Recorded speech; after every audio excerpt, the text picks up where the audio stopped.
رضي الله عنه أن رسول الله صلى الله عليه وسلم قال: لا عدوى ولا طيرة ولا هامة ولا صفر، أخرجاه. وزاد مسلم: ولا نوء ولا غول. بسم الله الرحمن الرحيم،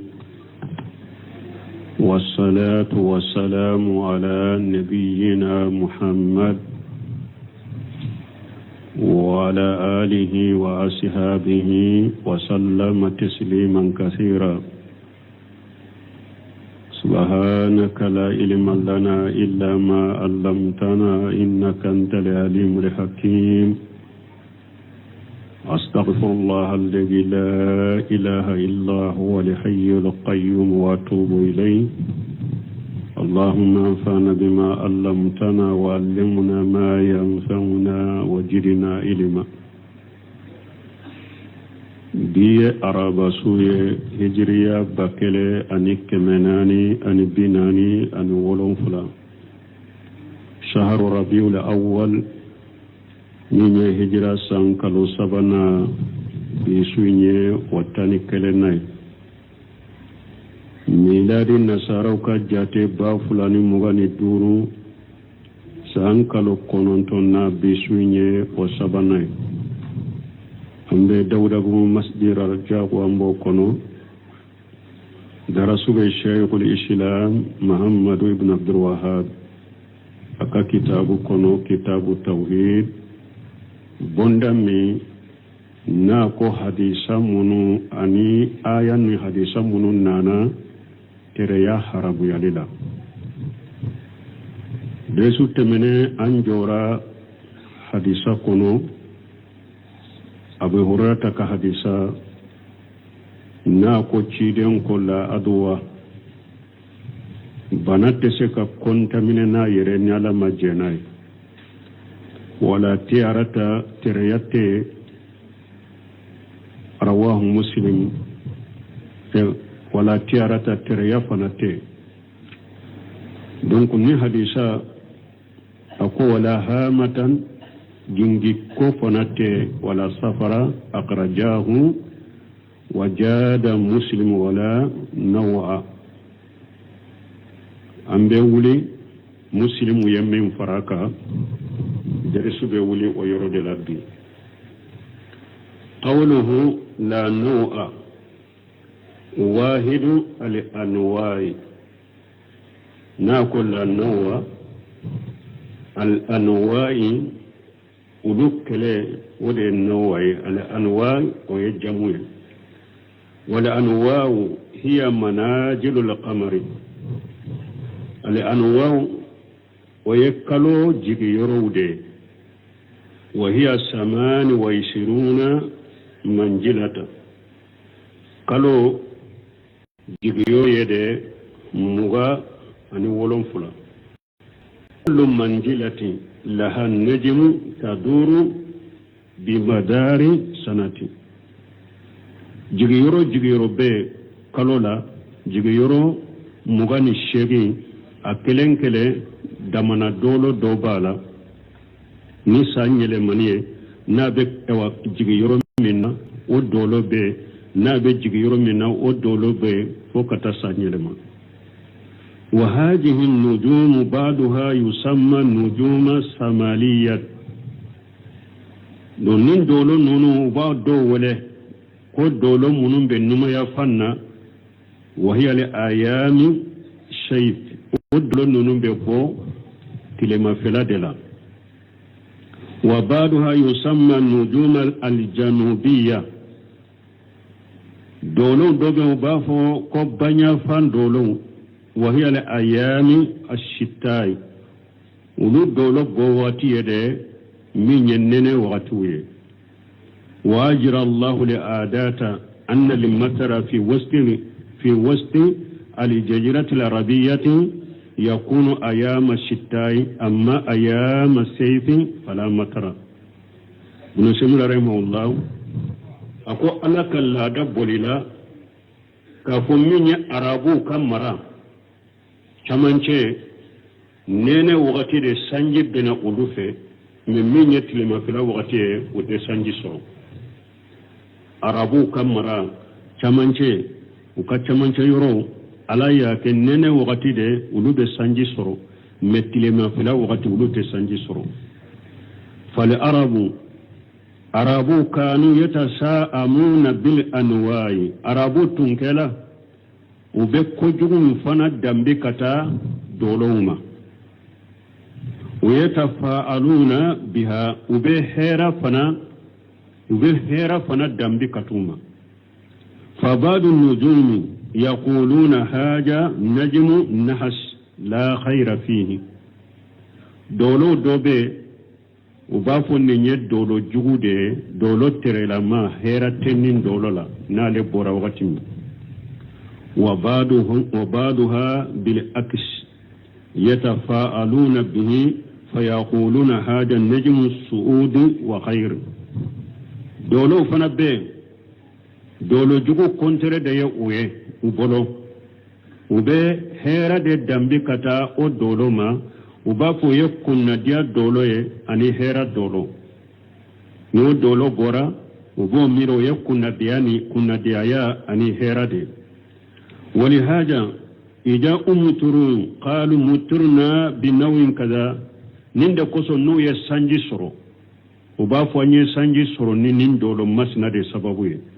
ولا يقولون مترنا بفضل الله ورحمته وتافو كون يسانجي سرو نالك فسمانتاي أنالك النيمة وتوفو دي وبافو سانجي سرو لنندولو دي سببوي ولا سكن هذا قية الجهل شكتا لنية جاهلية داندي ألسنا أدركنا هذا النوع بعينه في سنة يكون فيه مطر وفي سنة أخرى لا يكون فيه مطر برون سمنكو يالا مغو ما أيوا دولو من فلن ينو بافو سانجي سرلانيني دولو من سببوه o dolo be se ka kɛ san dɔ la sanji bɛna o dolo be se ka bɔ san dɔ la sanji tɛna ونزيد سنوات تمر بدون مطر ما وجود النزول المسميات التي كانت كثيرا ما يكون في زمنها الأمطار سندو بسرو او سون بتمه sanji tena kasoro dolo min nu konu obora o ye sanji dolo ye sanji chaman bena saun do be soro o dolo imbe bo sauna me sanji tena obeo fanaw la tashira lahu ewa minye dolo ye uba fumi man naw dolo note ale note sanji nalikola koy note alela alakalla tigew kola fa qawluna tala haja najmu ka qawlina talaati samsu falaysa lahu illa tulu'u wa khurubun aw dolo abole amba fo nin dolo masina bora abe comme namba fo kalo bora namba fo tile bora nin dolo masina bora abe comme namba fo tile bora falaysa lahu illa tulu'u wa qurubu dolo foyi ta bolo ni boli ni binite ale tayi de kabo kabbi wa nawu waqtu taqdir min dolo min fulani nya nawu kodo de fendo de dro na be waqtu ira mughula wa huwa yadullu ala dughul al fusul faqat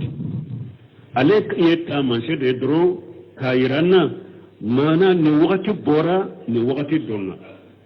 nin dolo masina bora ni tilma fila nana nene tara nin dolo masina bora ni nene waqti de tilma fila banna dolo nunun tayinde wa fi asrina li hadri nusaminu ko anka waqti min fulani yu'allaqu al-mataru bi daghti al-jawi al-munqafid al-jawi ako an ka wakati fana la mɔgɔw ye sanji nali dolo mun na sanfɛla kilima cogo minnu b'o o baara la minnu b'o dɔɔni la a cogoya dɔ b'u bolo u b'a fɔ ni sankaba kilima kɛra nin cogo la dɔrɔn ko sanji de beno o de be ke sababu ka sanji nati wa haja wa in kana qad yakunu sababan haqiqiyya bunu seminu ko harin na yasru ni nye sababu min ya haqiqai ka fo ni sankila kilima kera chogo ya dola kinye ani ewa kabanugo chogo ani sankila chogo na kera chogo ya dola o be ke ka sababu ye sanji besoro ako harin na yasru o ye sababu min ni haqiqa do walakin la yuftahu hadha albab linnas mugo kana ni ko indayele mugo ye mana ka fo ni kilima sansara de doro sanji bena nin kilima mana sanji tena hari na yasru sababu haqiqa mado mugo kana nin ko sugu dayele mugo ye bal alwajib akon min wajibi an yuqala haja min rahmatillahi haja min fadlihi wa ni'amihi min wajibi doro ni sanji min nana an ka fo nye ala kan nemai ni ala ka fasamanta de ana kan nema qala ta'ala lakum masamin kurtalenu alam tara anna allah yujji shahaba ala ko yala e ma yawa ala be kabanugo aba boli ka sama summa yulifu bainahum o ko be kabanugo yin faranyugo ka summa yajaluhu urkama o ko ala be kabanyugo aba da nyugo ka fatarali wadiga yakhruju min qilalihi e yerebe sanji kise ye abe boni kabanogo ye kajidi wa qala ta'ala lako Allahu alladhi yursilu riyaha fatusiru sahaban alade masayna be finyuci finyu be kabanogo fana chari fayubshituhu fi samai finye be kabanogo fense sankabala كيف يساو تشغمني على جيا ويجعله كسفا على بكبنغون كغريا كبونيا كغريا فترى الودغ يخرج من خلاله يبه جي كسيه سانجي كسيه ابي بوني كبنغون وويه كجري فتاليق للمطر من قفدات الجوية من الأمور الجاهلية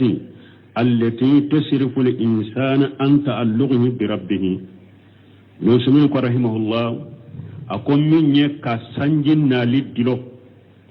أو كلمة لا سنكبا كلمة كسنجنا للدلو أولا أقول ويكود من يجاهل كوي ويدي كهذا مدون ساقي كبو دلو لنو كبو كهذا مدون ساقي نوتي دلو وتيجي على الله فجهبت أنواع الجاهلية جاهلوك ايوا نونيا منون تمبو بلو دولكم من تمبو بلو أتارا وجات المنقفدات الجوية وما شبه ذلك ايوا سامفلا كلمة فنا تشغون نانا كسانجين للدمد كتوما وناو لغنو من الأقوال التي تصرف الإنسان عن ربه سبحانه وتعالى kabokuma wala kuma munun be hada madon sage kaba alama masami ni asenelen da korta dendo sisa dobe minye jahilu kan niwa anwau otarade me mogobe dilo munna sisa sankaba kilima chogo ode be ke sababu ka sanjinati anu kuma una nyugo na yejumai karasa sanji wulela karasa ode ka sanji fulenye ni sanji min fulenye karasa da ya wole ni sanji min fulani ya karasa de ka sanji na lendo bon nunu fulede jahilu tumbe sanji nalin dambi kata dolo munuma woni wada de fulani ni islamu bolo nunu haramu de nunu ndowe mushrike sirawde do kata mushrike huma nunu nyede ka hada madun sagi kabo utige alama ku dilo fengero wala minte alai wa qawluhu نعم المنقفدات الجوية منكسركم أكون من سنكبا سنفلك كلمة قد تكون سببا لنزول المطر وبسك كسببية كسنجنات لكن ليست هي الموسرة بنفسها فتنبه أكون سنكبا كلمة سنسلي وبسك كسببية كسنجنات mais ale de tese ka sanje natana yereye ikunu ni yorola abesaka ke sababu ye ni sankaba kilimu yele mana chogola kilimu yele mana chogoya dola obesaka ke sababu ka sanje nati ni kana mirika besaka sanje nata na yirede ikunu oyorola ikan I hakilito oyorola qawluhu nako wala qula jamu qawlati aw qulati nunko wala qula obe hadisaina jamu qawlati aw qulati ونحن نسميها باللغة الأمنية الهولة نسميه كو أبا وله كلامبانو كا وله تقول أنو مغتشامن كا وله تقول أبا فما الهولة لأنها تهول الإنسان بس كي أبي هذا مدين كده كي تلي ده إبي منو ده تاير دو يرلا والعرب كانوا جا سافروا عربو تنكرا نوبة تاما أو جهبوا يمينا أو شمالا وبنو ترى نيكوني وبنو ترى نمومي تلونت لهم الشياطين بألوان مفجئة مخيفة ni arabu tamara ube ni hada made tamare tara ni kine ube innuma shetanu gu yiredo noniya dola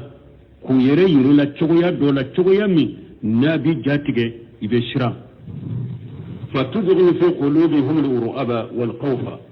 ni shetani oke uladron jatige ani siranya beddo udusukun kono fatajiduhum ibusuru wala yaktaibuna ubay hujunu lugala ubay hujunu dusukasi busuru ويستحسرون أن الجهاد إلى هذا الوجه الذي أرادوه donc mu ewa dusu kasira ubellafu utumba fe katani faminye ni minyu soro utumba fe katani faminye ubellafu o yoro intali la tuguni na ya sura tirela kini dela shetane ba yere donnoniya dola ka yere yirala aba jatige kallasira donc na tuntirena kini intali dela na jatigira sirana afari be faga atumba fe kata yoromi abesaki a ube na tumba fe kata ni nyefela de shetane ya yire yirala ni chogon dola ni chogo yala abesira abedusukasi afari be faga abesaki ube na tumba fe kata ni kininde e numa inde shetane ya yire yirala ni chogo yala sirana ajatigira abewa hujunu abellafu afari be faga atumba fe kata yoro mi faribe faga o yoro talila wa haja la sakka annahu yud'ifu tawakkula ala Allah shikatala nimbe hada madinka sisili alaka abola fu bolo nimbe hada madin sisili alaka abola fu bolo num go kerani chogola wa shaytanu harisu ala idkhal al-qalq wal hudn ala al-insani biqadri ma yastati shaytani akalla nyini de ani shetane be koroto de wakati be minye kono na fili ani dusuku kono na fili ani dusukasi akodo hada madenna a sheko hakebela shetane fana ka koroto de yo wakati be alqalaq kono na fili wal hujun ani dusukasi shetane fana ba fe wakati be kodo hada madenna de na ka sheko be qala ta'ala lako innama najwa min ash-shaytan ako abe gundo nyogonya minke nuna ta gundo nyogona ke kan nin sigilento nin jamana ta gundo nyogona ke kan nin jamana sigilento ako aka gundo nyogonya munu fule ninye min ash-shaytan abe bo shaytan de fe liyahzuna alladhina amanu burukam mughud sukas mughmunu liman yara walaysa bidarihim shay'a illa bi idhnillah me shaytan tesheka hada madon toroni foye ne alama jeni minye wala wakati be ni aya sama kunye munye yikado wakati be shetane fana kala nyini de ka mi hada made ka kodo yirela nimbi ikununa fili ube dusukashi kodo hada madenna shetane fana kala nyini na kabara de yo wakati be ka sheko hakke wa haja alladhi nafahu ar-rasul sallallahu alaihi wasallam huwa tashiruha kiden fule kam min gete na ko wala qula mana ka fo kula tese ka fen kila ni alama min latige cide nyode gede walaysa al-maqsud bin nafya al-uzuri me ciden ka gelin lan kunte ko kula tede aka gelin lan ni toede o setane sugu be abe me at eka isinsi alade ka ki jigida alaka ki sembe alade la ka do atusika foi kila ni alama jenai ayirete sika fenkai ela na yere ni alama jenai cide ni ode ge ne ama ge ka fo kula yerete cide mo gede wa aksaru ma yubtala al insanu bi hadhihi al umur akatala bi hada madil lajrabinin kuye ija kana qalbuhu mu'allaqa biha hada madin min nad sukun dilolembe nin ko sugula ala ba lajrabinu ala bi lajrabinu hada madin min ni kaddu sukun dilolembe nin ko sugula ala bi lajrabinu ye amma in kana muta'ammida ala allah khayra mubali biha wala tadurruhu min hada madin min tera eye ka ko be sinsi ala de ka imma ko ten nin ko sugula nin ko suguti toro ni mo mi nyai ka ko sinsi ala ka imi ma ko do nin ko sugula uti e toro wala tamnahu an jihati qasbihi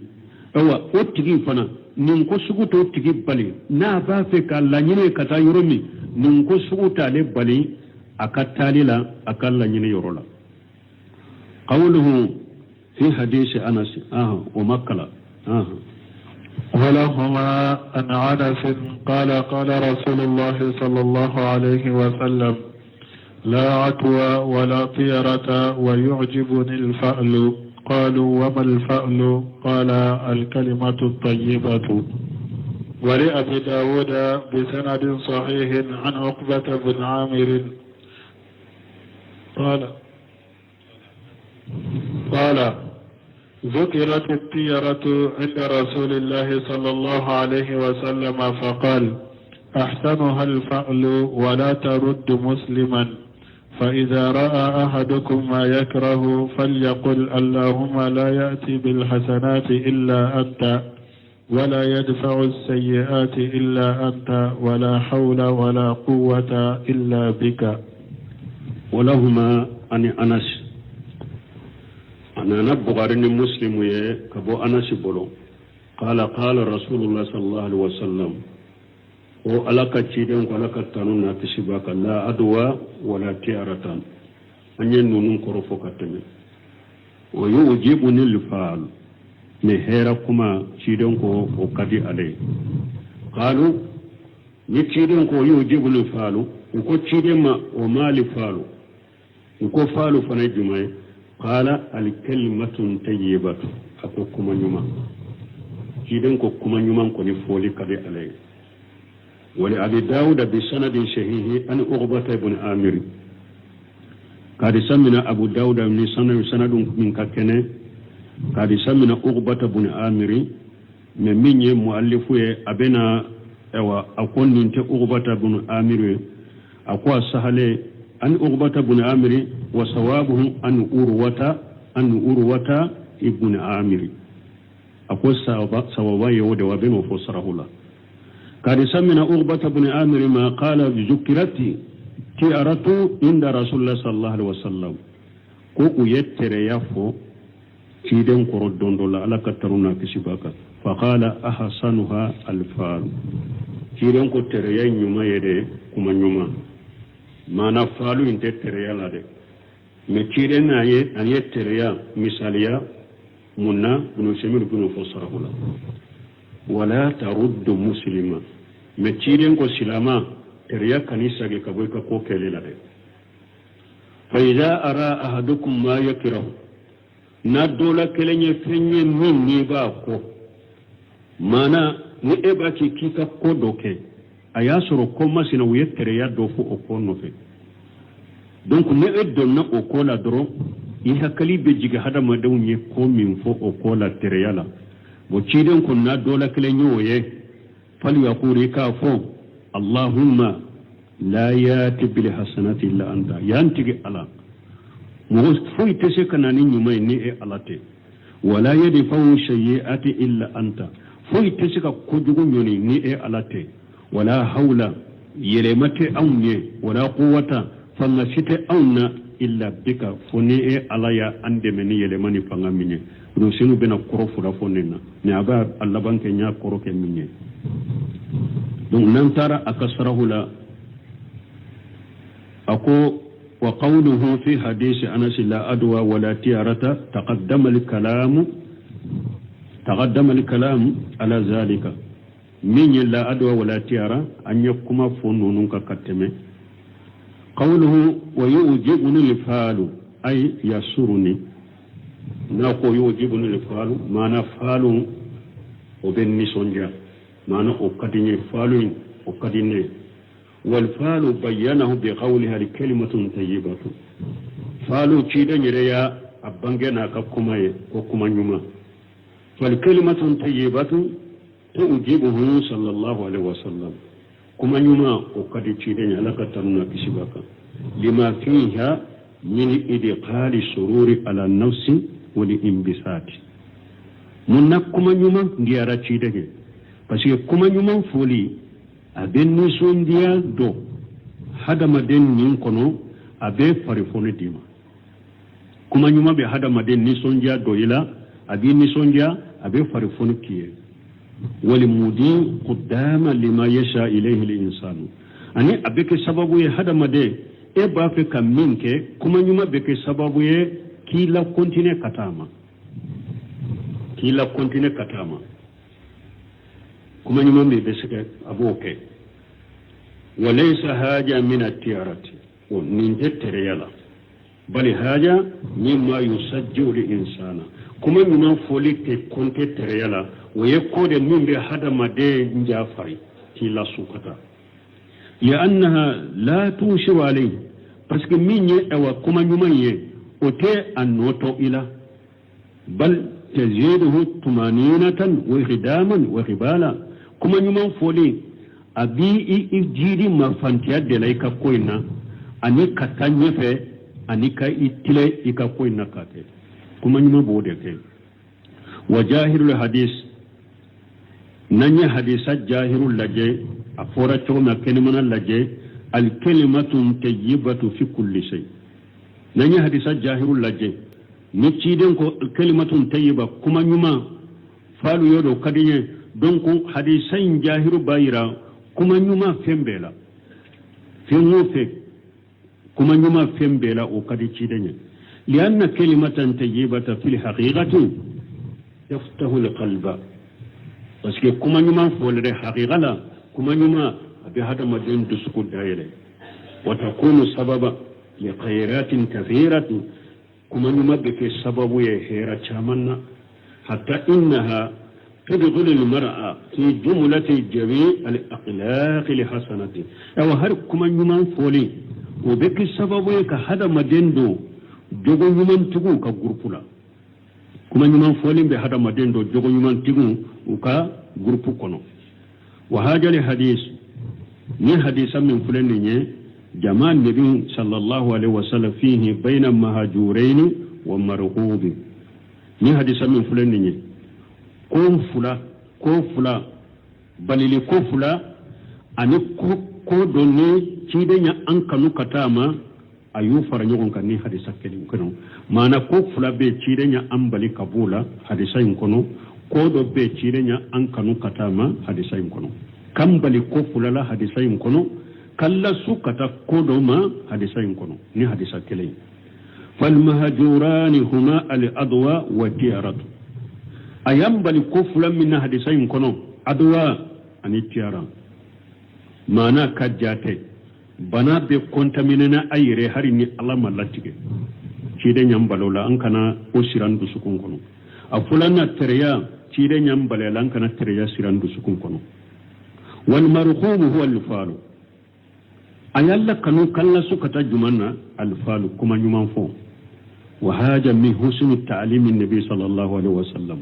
ni yecide lakalali nyuma ni nyairanna ko cide nyen mo lakala cide nyen lakalali karamo nyuma cide ka karamo nyuma ya ni ode yiranna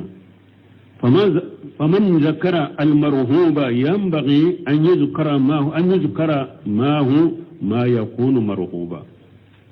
hadamade ni ye fen do fo mogo ye fen minye ewa balili fenye ni ye mogo bali fen do la akaka ika fen do fara fo ka faraka ibe mogo lakanu kata fen min kele la ni ye mogo bali fen do la akaka ika fen do fo ku kanu katoma ni ye mogo la sira fen do ma akaka ika fen do fana fuye ibu kanu kata minna ولهذا كان القرآن مسانيا من دقصة القرآن ما كن مسانيا إذا ذكر أوصاف المؤمنين ذكر أوصاف الكافرين قرآن فله نا يمؤمن ما انكتفو أبي كافر فنك ما انكتفو وإذا ذكر الأخوبة ذكر المصوبة وهكذا ni قرآن يجنغ كتفو أبي براجي فنفو هكذا وهكذا قرآن بين نشغل لكتا وجاءت القرآن الترغيب والترهيب ناي لكنو كتا فندو مدرو أبي بغبغا كبو فندولا ناي بغبغا كبو فندولا درو أبي كنو كتا فندولا دونك كرمو نيوما فناني واجولي كلا نيوما فنا كاكن كن نشغل لا تشيدن تنجي أو كرمو نيوما دوري تنجي تشيدن قوله ناكو أن أخبت بن آمري صوابه أن أروة ابن آمري ناكو كاريسا منا أغبة بن آمر ما سوابا يموني كاريسا منا كبو أروة ابن آمر ما كما ذكره في تيشير كمي أفورا تيشير العزيز الحميدي من فتح من كتاب التوحيد الصراحة دوي كمي أفورا أكونو تشغمي أفورا أكونو كافو أروة ابن آمر دون أغبة ابن آمر دي وغد اختلف في نسبه وصحبته وينيغو سوسو أروة بن آمر يغو سوسو كيرا أكاد دمبلا اختلف في نسبه وينيغو سورا أكاد دمبلا وصحبته أنا كاشيبايا من أروة بن آمر كوني وقوله ذكرت التيارة عند رسول الله صلى الله عليه وسلم وهذا ذكر إما ذكر ثانيها أو ذكر أن الناس يفعلونها ناكو تريا فورا تشيدن كورو إما ويتريا تشويا فو أبو يافو تشيدن كورو كم مغو بتريا كي والمراد تحدث الناس بها عند الرسول الله صلى الله عليه وسلم لا يكون يموني مغو يبرو بوني تريا كوي تشيدن في قوله نتشيدن كو أحسنها الفعل سبق أن أفرقتم أن الفعل ليس من التيارة لكنه شبيه بالتيارة أقول من يفعل على التيارة على التيارة مي أبولين دو تيارة في من حيث الإقدام ماني أني تيارة بورين دو يرجمي ni hada made bo ni tereya fora iye ko dola kafo nin ko masina amani de ni donna nin ko masina nin be kila ibe ko intoy a ube nin ko masina hera bala ibe ibake bo falu fana nu ko nin ko masina kanyi kuma nyuma fora la dra ibeta ibake ani tereya boli yoro yeninde فإنه يزيد الإنسان نساة وإقداما فيما توجه إليه كما يمان فولي من يفعله أبي هذا مدن جيدي فارفوني دلا أني من كونتين كتك كوين كيلي ينشي كومين كونتين كتا كلمة دونك فالو أودك فهو يشبه تيارة من هذا الوجه أني تريا بولندو ni kote de la ni nyurin de la wa illa fa bainahuma farqu ni ote faranfansiya ani faragun difference be faluni tiara difference bu ni nyonche lianna tiarata tuzibu ta'alluqa li insana bil mutatayyir bihi parce que tereya fule o be munke hada made wiye min tereya ke minna ibe dilo odela idiskumbe dilo ala tereya avec sabu hada madembe dilo iye tereya keni menye ibe dilo ala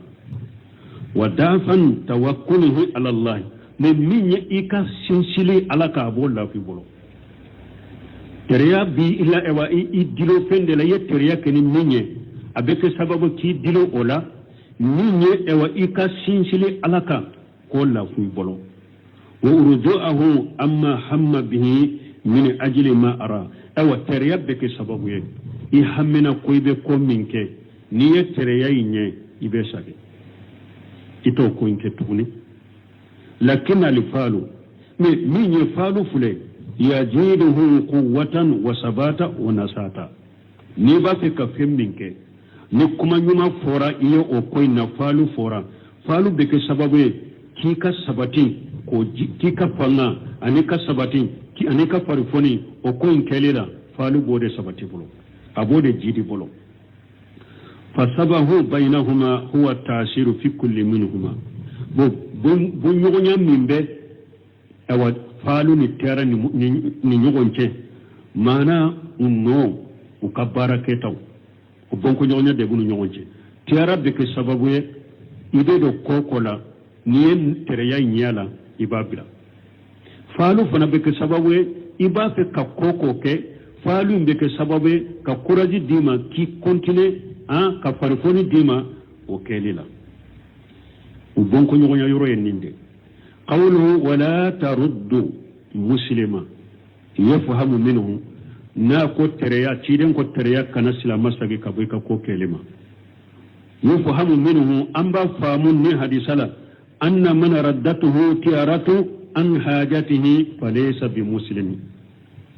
أنبا فامون حديثا مؤمن نتريا إسغي كبو إكا هاجو كيلي لدرو إتسلامي mana etum ba fe kam muso de furu ko ni muso masina nin ko imbala tere be ni muso la de iya furu le toy ite islamay etum be bagando sa ko tere be ni mbagala de iya fe asani toy ite islamay itum ba fe katama e bora ewa uba fo chogo meni nyakele benna ubi e bora doyi wole ni kofelay ko ni bora ko beta tamana ni doyi wole ni kofelay sagide sino ni tara tamate diare e sagira ite islamay balmo on demisanya wati hakli bala hari bi suraga do tumbanfe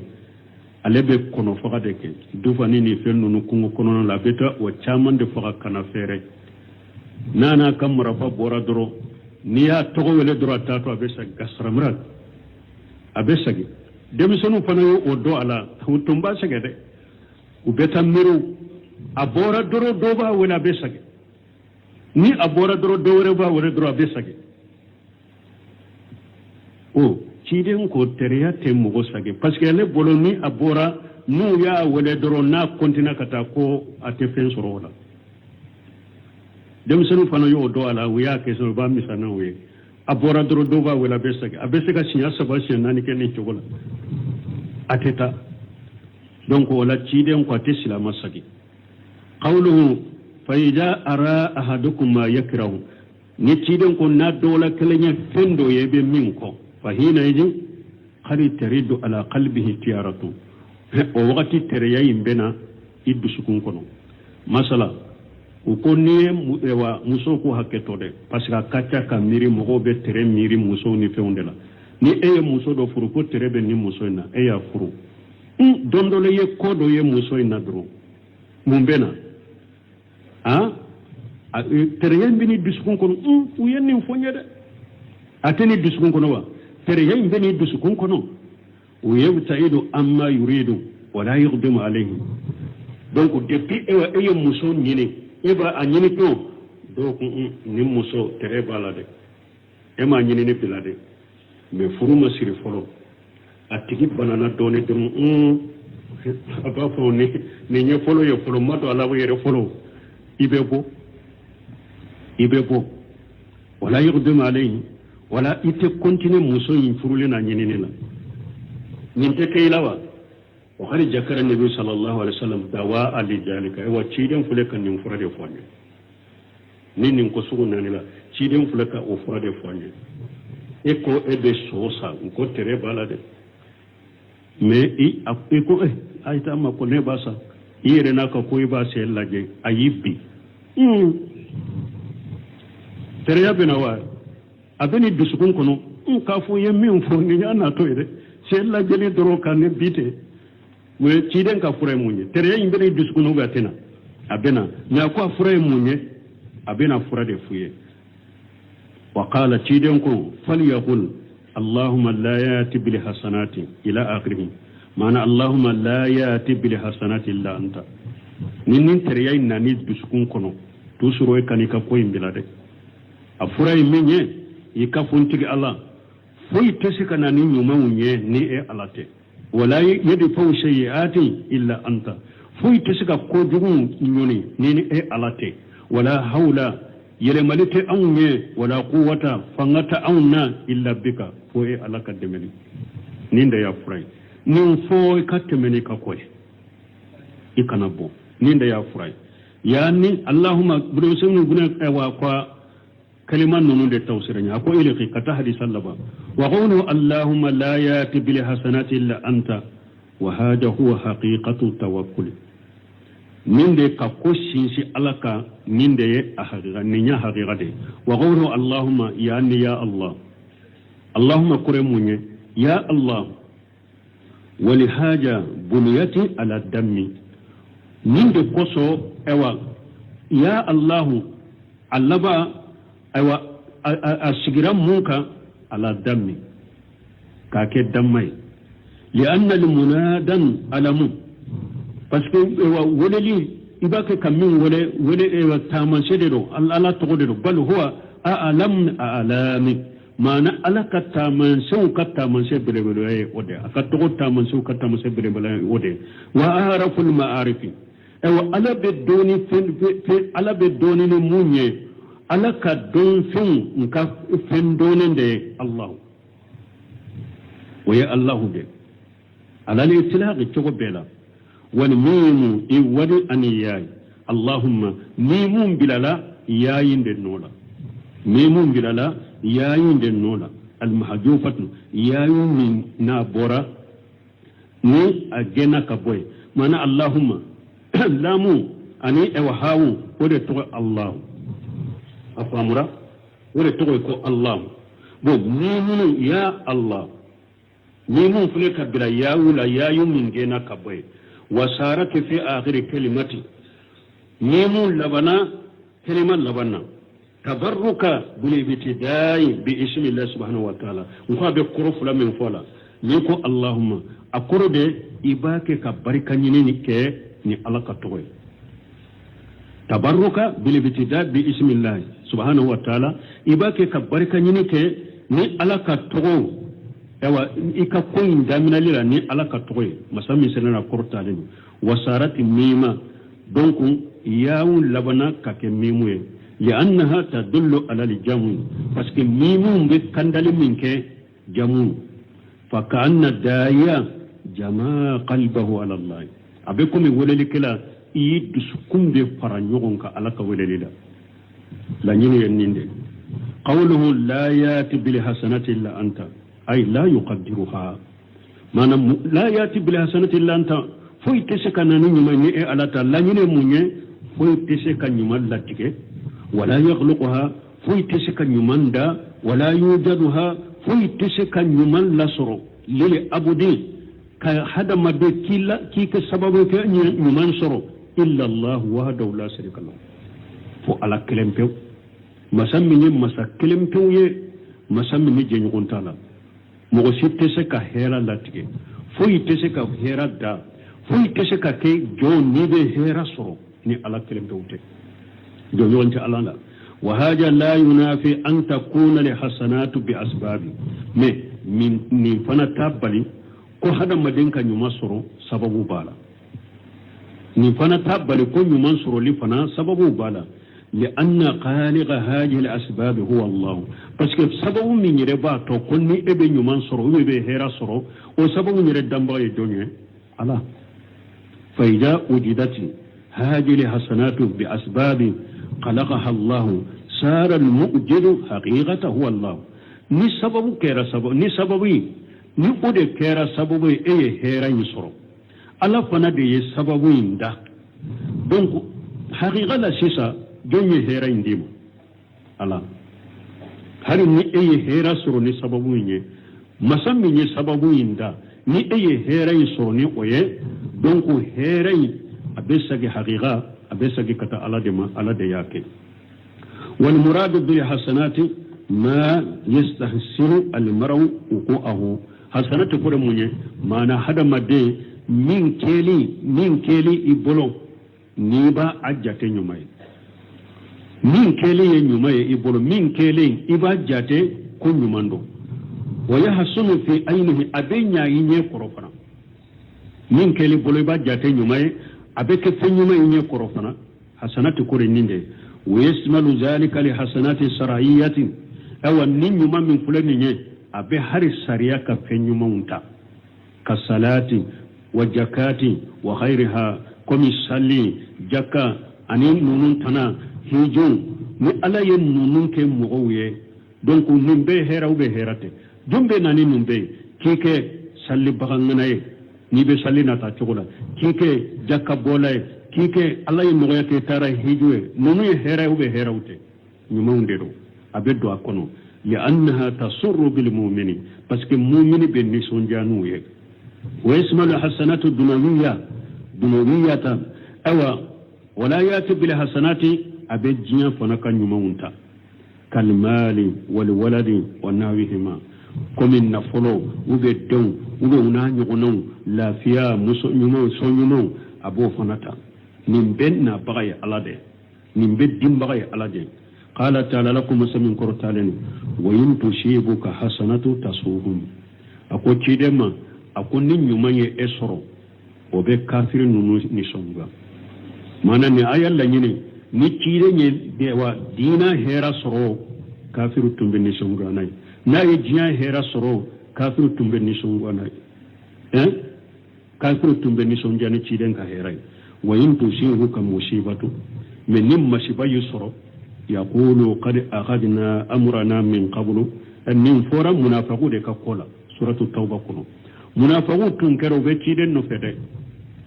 men ni ciden ye hera koni de soro o kera jiya herai o kera lagara herai dina herai munafiqu tun be ni shongwana ide amandu ye men ni masiba ye ciden soro doro o be ni sonjani ode yaqulu bafu qad aghadna amrana min qablu bafu ninde yo anya nyere mina ima ne ma chogo ba ka kola de pubedo nin kola ima ne ma chogo be wala ne ma dowla donc ni ko jugo yu soro doro o be ninde fo an nan ka kom an nyere mina sanin nin ka soro an nyere mina o yatawallaw wa hum farihun unu kodi ni sonjale ni nyem munafiqu jogo de awa nimmi fulen ni na tumbe munafiqu la ciden tilala akacca silama chaman nabi silama ka ka fo kono mugo chaman fule jama chaman fule silama chaman fule misiru kono ube kin kono ube ka jamala ube nofe me adu be illa marahim rabbi ni ewa hera ye hera koni soro dora mandi wulwe ni hera soro ufli no fede me ni hera soro kera jiya hera ya kera dina hera ya mandu ye obu torodo me ni ko jugu yi soro masiba yi soro doro ube ni sanjano de hari ni min nani kuro kanyu ewa sisi kumisa ye kuro brahma ni ko ni madanya mena wallahi ni madanya hari don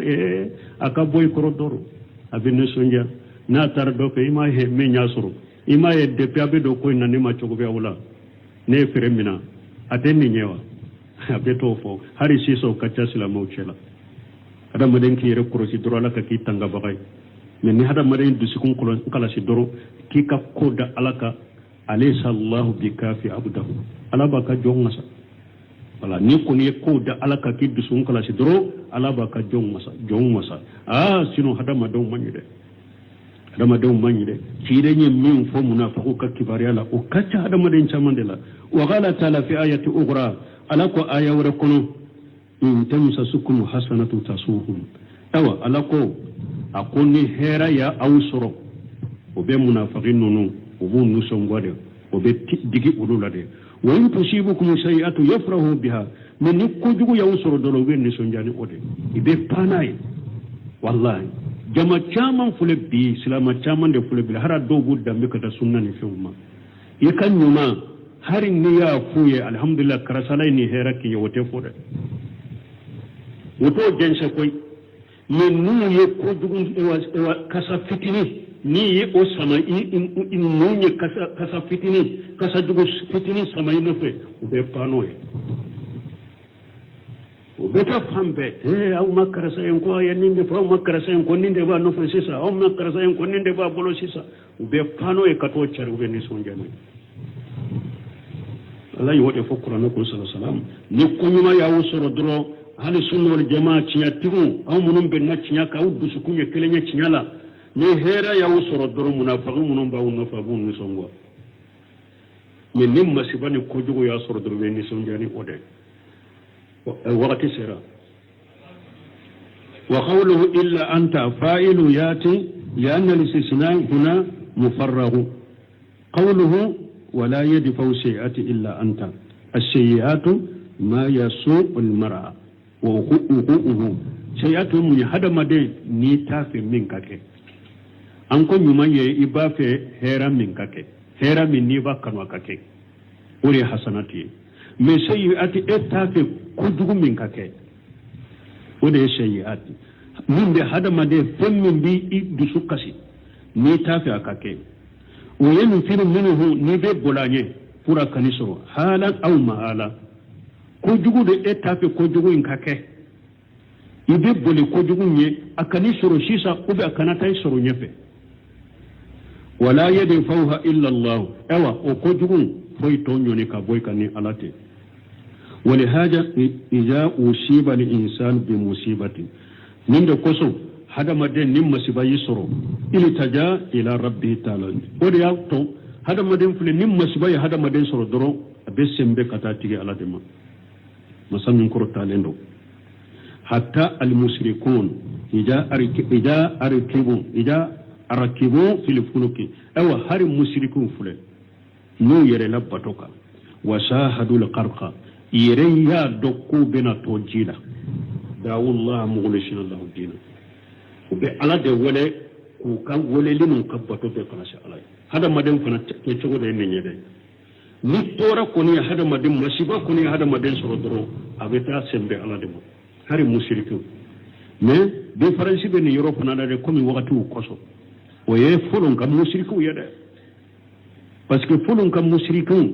minye al ufaymi fulun kam mushrikun kanye kateme sisan islamu kam mushriku kan nilla halatan fulay abola halakono fulun kam mushriku qur'ana jigina mushriku munun ntilela fulun kam mushriku nunu ben nogoyala de be do fara alaka men nigele ya nana durulube ala kelebe wele mais si ça mo chamon pour islamia kono musrikiya mun bu bolo herani gele yabbe herani tora be we fe ngure de wole mo be jengena ya fulana abi on kono ay be jengena ore ko kafo allah ulu ba fo ya fulana de o be hera da o be no yalla do musrika be wudo bolo ni e wa shammi ni sanji nana sanji chayara samayayi nana wala an yanka kantigalin min ke an da lanka kantigalin min na kaburula nyanya ke nyina mai samayan nyana awa sami ni sanchi nyana sanji mena seneke fe nyana ubangi manya wala amma fuye au fau auye de pene wa habu yauna na ya trompe an da laka kantigalin min ke kaburula make akera chogode sanji nana wa o nimi balawde fulun ka musriku kausa sisan ka musriku ni yoroye sisa kam musirkin no yani geleya be wulu be ngure fara alaka mais fodo kam musirkin no lu be geleya na no yele na baton ka wiya do ku bena to jela be ala kelim pewde wode wala yunafi haja an yakuna dafuha bi asbabi awa nin tabali fana ka fo ni geleya yisoro masiba yisoro ikasembe alala o tabali fana ika sababu ke fana sababu munumbe se kam masiba nyone ka boyka famal sala misalila لو أرى الرجل خارقا فأنقذه نيوم مغدو يا بافي كاتوجيلا إكرا سببه إيا كشي فإنما أنقذه بماشية الله إيا كشي نيني ألك جند ولو شاء الله لم ينقذه نا تنجر عليه هر نا ياسر إبس جيلا كسو هر نا ياسر كو كرسا أبس جيلا كسو بي ni alama latigen do ba fe kato jila e donna koy ka kisi ni alama latige be se ka kisi ite se ka kisi mais ni ala ya latige ba kisi mais ni alama latige ite se ko kisi fasababu ote lam yanqudu fasababu min Allah wala kisi sababu ngora ala defe kisi sababu ni e atigi kisi sababu ngora ala defe ni ama ala kanu aka kisi ni ala manati aka kisi ala majja aka kisi ete se ka sababu ka kisi wa aqidatu kulli muslim annahu la yati bil hasanati illa Allah awa silamak lenkele ka aqidani ka duskuna siri yika do ko foyi te se kana ni hera wiyeni alate wala yadfa shay'at illa Allah yika do ka siri duskun kono ko foyi te se ka ko jugu nyoni ka bo hada maden kan ni alate o bi muqtada hadhihi al aqidati donc ni aqida la nyini fa innahu yajibu alla yashal al muslim al hasanat ni aqida bil la nyini jumanyiranna hada maden ka siri duskun kono ko foyi te se kana ni hera ni alate ika asiri dusukun kono ko foyi te se ka ko jogo ni alate ni min dusukuna siribe hada madem minna o be na ni munyo be mun wajibi ya ika alla yashal al muslim al hasanati wala yashal dafa shayati illa min Allah ni be min bilaika ikana nyini fuyi fe danfe si fe ko aka hera sama kana emani alate ora min bi kai kana nyini danfe si fe ni alate lempe wuce ولهذا كان الرسول صلوات الله وسلامه عليهم من قصو تشيدون تنكر لك تشيدون تنكر لك تنوننا كسبوكا يشالون الله لحسنات ونطم على الدلي يمنا تشيدون تنبه وبي على الدلي يمنا ويشالون دفع شيئات وبي على الدلي فانا كقودر ينكبوكا قال تعالى عن زكريا ألكم مسلم كورتالين كبو زكريا rabbi habli min ladunka juriyatan tayyiba jakariya konti ala ako ika soni ke ika dili ke nema dili mimbe ani soni mimbe bo e alafe denyuma ika denyuma dinne alama denyuma mimbe bo e alafe wa qala talani ayyuba alako kabo ayyuba ma wa ayyuba ijnada rabbahu anni massani durru wa anta arhamur rahimin ni ayo fula ye jumanyira na sisa jakariya ye mun ɲini hera samali a y'a ɲini ala fɛ a ka den ɲuman di ale ma o ye de ka ala deli a ka hera sama kanima ayuba ale ye mun ɲini sisan tɔɔra ɲɔnini a ye ala deli ko tɔɔra min bɛ ale kan ko ala ka tɔɔra in bɔ a kan wa ayuba ani ayuba iji nada rabbahu tuma min ayuba y'a tigi ala wele anni massani yaduru a ko n tigala tɔɔra ye ne sɔrɔ dɛ wa anta arhamur rahimin awa nemali kala be kan nemali kala ede mana e ka tora imbinka e ka tora bonka wa hakaja min chogola yajibu an yakuna al mu'minu aida min chogola kaka mu'mini kankan ken ni chogola tuguni mu'mini pe e kanka ken ni chogola hera samali kana ima nyini ala defe tora nyinu ni kaboika anyini ala defe donc ni nye bi amadafa ولا حول ولا قوله ولا حول ولا قوة إلا بك في معناها وجهين نقول ولا حول ولا قوة إلا بك أمانة تقوى فلبانا الأول أنه لا يوجد حول ولا قوة إلا بالله فلو كافو يلما أني فنا وتفو إلى ألاتي فلباو بمعنى في باو بك يا بمعنى في يعني إلا في الله وحده mana ewa yelemali ka fen yelema ka bo fenna kata fenna ewa ani fanga wote foila ni alate ni nye atoko ya folay o man siwahu laysa lahum hawlu wala quwwatu minti alaye yelemali kote wulu bolo fanga te wulula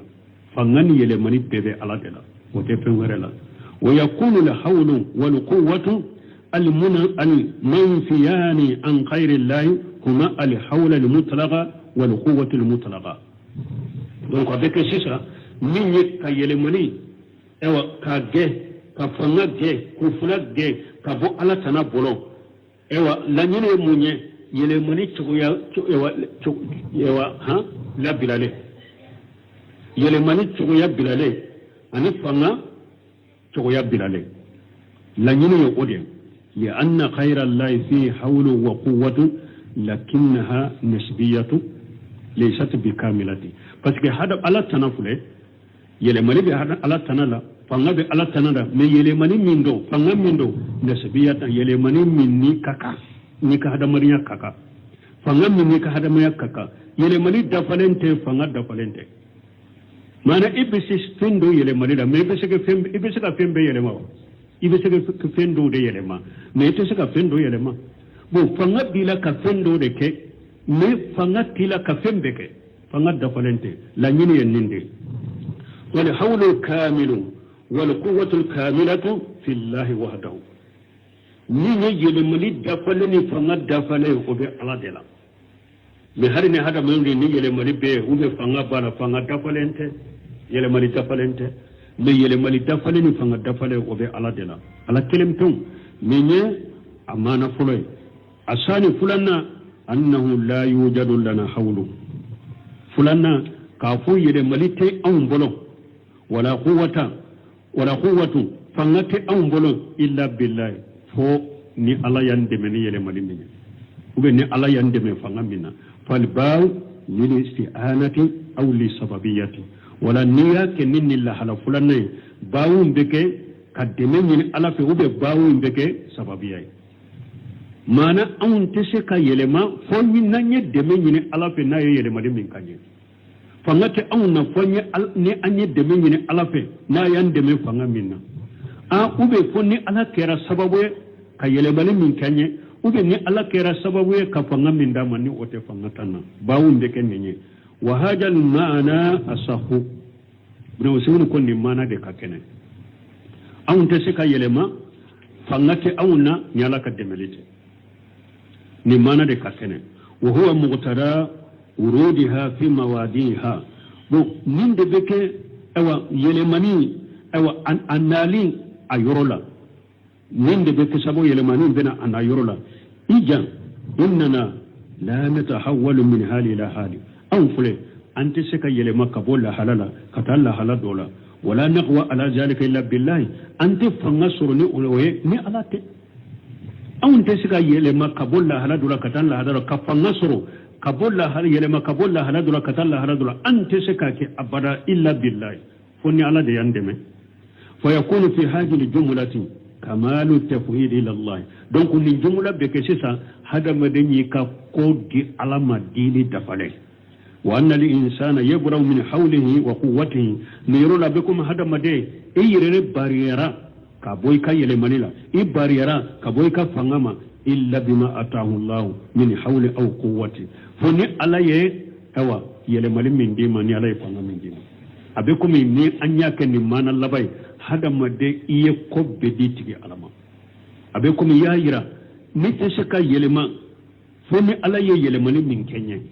na ye yelema ni min dinema fanga site ne la kafenke foni ala ye fanga di min dinema kinde meni fanga minye donc mana be koye iye ka kota ko de alama ewa dini dafale ka ko beto ala bolo kayira alala yelema ni te e bolo ni alama yelema ni min dima fanga te ela ni alama fanga min dima donc akon ni mana de sahalen ni mana laban fa yusah al hadith fa rasul sallallahu alaihi wasallam arsadina ija araina ma nakirahu bima yatasaamu bil mutasaim bon min hadithain sahara parce que kuma be hadithain sanadula ni hadithain sahara awa cidenya ambila sira ka fonnanye fenye femmi namba ko jugula awa ube tere yake ni mununye an naqula ankafu اللهم لا ياتي بالحسنات الا انت ولا يدفع الشيئات الا انت ولا حول ولا قوه الا بك donc ci de nyam bila sira ni hada madenye femmi nye tere ya koina ni sira na minye donc ikanin dofo misali la sesa ni eye gingeye anko abedo bolo kon ni gingi nana ni awa